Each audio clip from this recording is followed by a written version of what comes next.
Barat merupakan sebuah provinsi di Indonesia yang terletak di Pulau Sumatera dengan ibu kota Padang. Nah, Provinsi Sumatera Barat ini terletak di sepanjang pesisir barat Sumatera bagian tengah, daratan tinggi Bukit Barisan di sebelah timur, dan juga sejumlah pulau di lepas pantainya seperti Kepulauan Mentawai. Nah, Sumatera Barat ini juga memiliki 12 kabupaten dan juga 7 kota. Dari utara ke selatan, Provinsi Sumatera Barat ini memiliki luas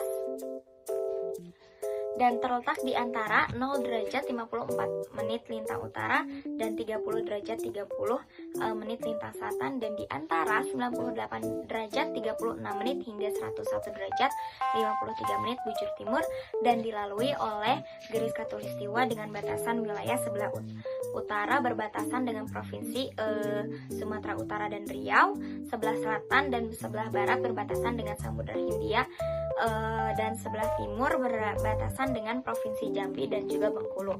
Nah, dengan lokasi yang strategis tersebut menjadikan Provinsi Sumatera Barat ini sebagai gerbang masuk di Indonesia yang ada di wilayah barat. Selanjutnya, jarak terbagi menjadi dua, ada absolut dan relatif.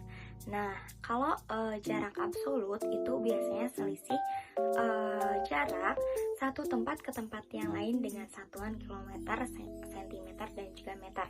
Contohnya di Sumatera Barat, tepatnya di Kota Padang dan Bukit Tinggi, jarak ini menempuh kurang lebih 90 km. Nah, jika lokasi relatif itu selisih jarak satu tempat ke tempat yang lain dengan satuan ukuran waktu seperti hari, jam, dan juga menit. Contohnya dari Kota Padang ke Bukit Tinggi memakan waktu 2 jam 44 menit. Selanjutnya, morfologi. Secara morfologi Sumatera Barat dipenuhi dengan bukit barisan sebagai zona pegunungan yang aktif terdapat di sepanjang Provinsi Sumatera Barat, menjadi bukti nyata bahwanya pengaruh geomorfologi yang sangat signifikan.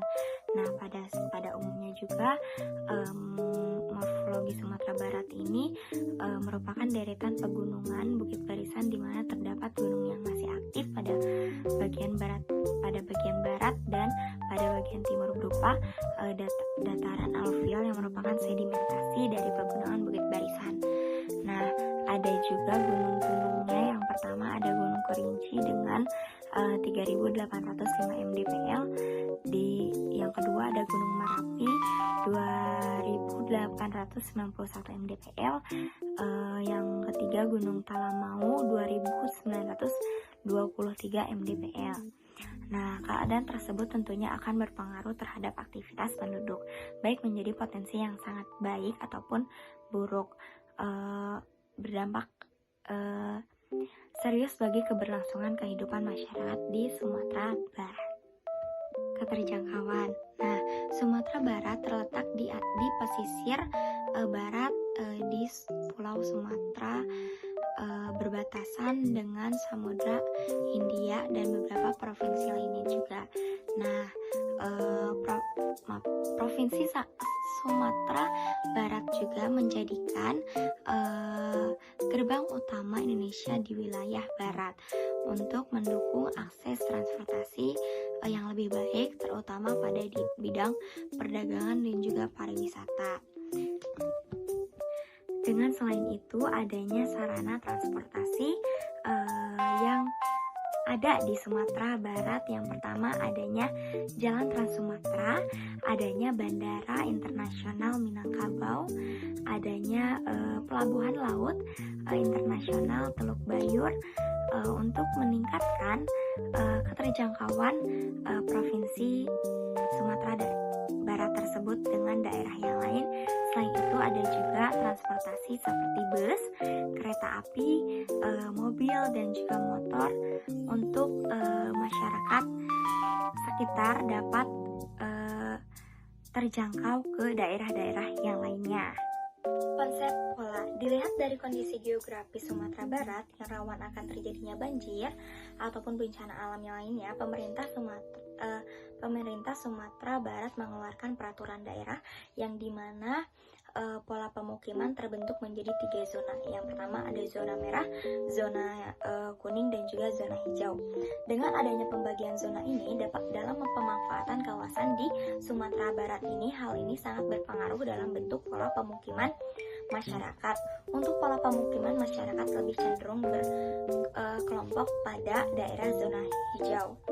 Hal ini terjadi karena zona tersebut selain minim terkena dampak bencana alam, pertumbuhan ekonomi yang sangat baik di zona hijau ini memberikan dampak pada pola permukiman masyarakat, tepatnya di Minangkabau. Zona hijau ini merupakan zona dengan pola pemukiman yang sangat padat. Kepadatan pemukiman di zona hijau ini terjadi karena ketersediaan fasilitas-fasilitas yang mendukung kehidupan masyarakat. Hal inilah yang membuat masyarakat lebih cenderung mendekati zona hijau. Selanjutnya, aglomerasi. Konsep aglomerasi di Sumatera Barat ini mencakup pengelompokan kegiatan ekonomi dan populasi yang terjadi pada di wilayah-wilayah tertentu yang berdampak pada pertumbuhan ekonomi dan juga ketimpangan antar daerah. Seperti Kota Padang sebagai ibu kota provinsi menjadi pusat aglomerasi ekonomi, menarik investasi dan juga tenaga kerja. Hal ini menciptakan lapangan kerja dan meningkatkan pendapatan masyarakat di sekitarnya. Namun juga berpotensi memperlebar kesenjangan dengan daerah lain yang kurang berkembang seperti sektor perdagangan, transportasi, dan industri di Kota Padang menunjukkan kontribusi signifikan terhadap PDRB provinsi. Konsentrasi sektor-sektor ini dalam satu lokasi memperkuat posisi kota sebagai pusat ekonomi.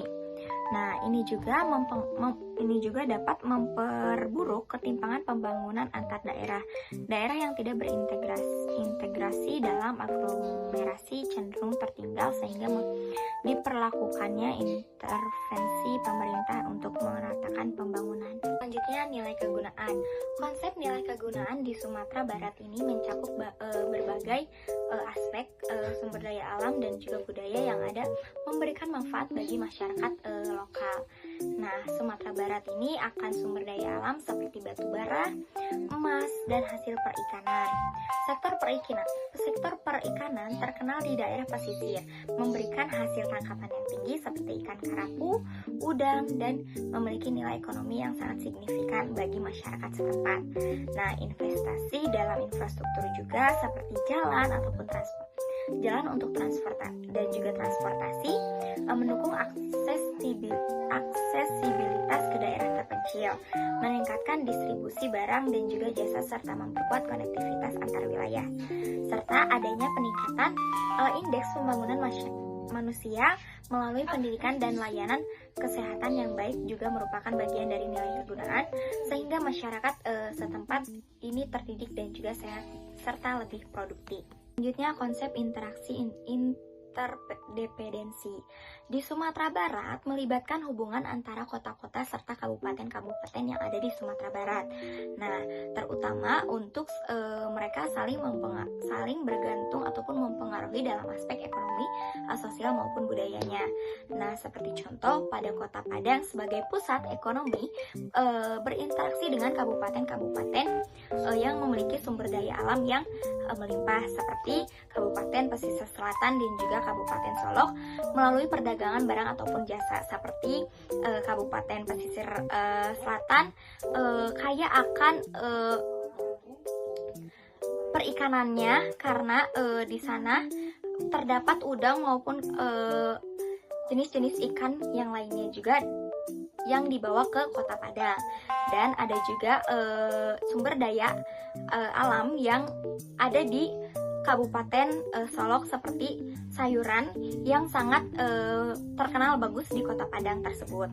Nah, melalui perdagangan ini terjalin interaksi ini menciptakan dengan adanya ketergantungan ekonomi, di mana kabupaten menyediakan sumber daya alam dan produk pertanian, sementara kota menyediakan pasar dan juga infrastruktur untuk menjual ke masyarakat lokal ataupun masyarakat lainnya. Selanjutnya, konsep diferensi area, yang dimana konsep ini menjelaskan sebuah karakteristik ataupun ciri khas wilayah-wilayah tersebut yang tidak dimiliki oleh wilayah yang lainnya. Terutama pada Kota Padang, tepatnya di Kabupaten Solok. Kabupaten Solok ini terkenal akan penghasil sayuran yang berkualitas tinggi, terutama pada bawang merah, kentang, dan juga kubis. Dan selanjutnya ada juga Kabupaten Tanah Datar, merupakan penghasil daun bawang yang terbagus di Kota Padang.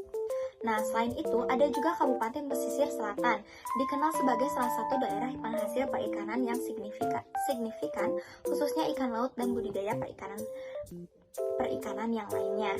Hal ini juga berdampak baik bagi masyarakat setempat karena ini merupakan menjadi mata pencaharian mereka, dan juga ini merupakan mata pencaharian yang cukup terbilang baik dan juga tidak merugikan bagi mereka.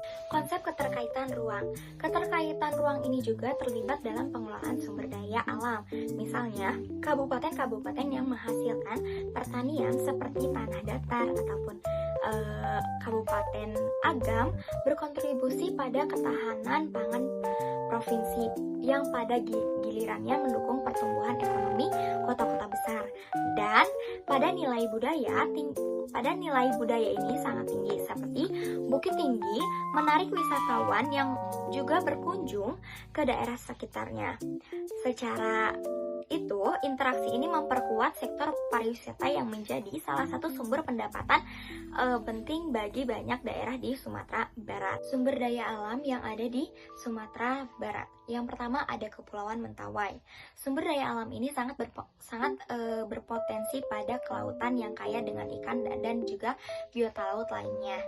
Selain itu, dalam sektor pariwisata, Kepulauan Mentawai ini menawarkan keindahan alam dan juga budaya lokal yang sangat indah dan juga unik.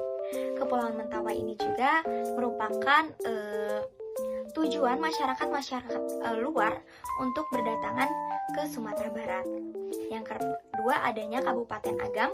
Pada sektor pertanian dikenal dengan hasil pertanian seperti kelapa, cengkih ataupun kakao. Nah, pada sektor perikanan juga, sumber daya perikanan dari Danau Meninjau yang kaya akan ikan. Nah, yang terakhir ada Kabupaten Pesisir Selatan, yang dimana Kabupaten Pesisir Selatan ini kaya akan perikanan yang sangat baik, memiliki potensi kelautan yang besar dengan berbagai jenis ikan, udang, dan juga rumput laut.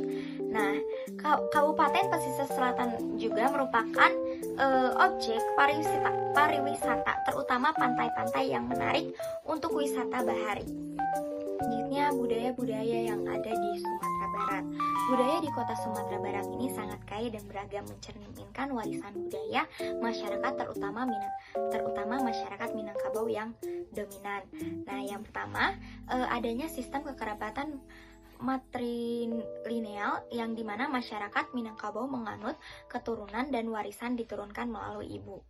Yang kedua adanya tradisi ataupun tarian yang dikenal oleh kita, yaitu tari piring. Tarian tradisional yang menggunakan piring sebagai atribut biasanya dipentaskan dalam acara-acara tertentu sebagai bentuk syukur. Yang kedua ada randai, sebuah teater tradisional yang menggabungkan seni bela diri dan cerita rakyat Minangkabau yang sering dipentaskan oleh kelompok masyarakat setempat. Terus ada silet, merupakan seni bela diri yang merupakan bagian penting dari pendidikan budaya, terutama untuk anak laki-laki.